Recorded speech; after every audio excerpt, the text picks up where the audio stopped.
Hey everyone, in this tutorial I'll show you how to fix Leonardo AI not working in 2026. So if Leonardo AI isn't loading, generating images, or responding properly, here are some common solutions you can try. First, check your internet connection and make sure it's stable.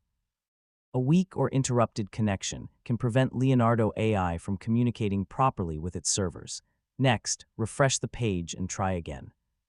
Yeah, temporary platform glitches can sometimes cause features to stop working unexpectedly.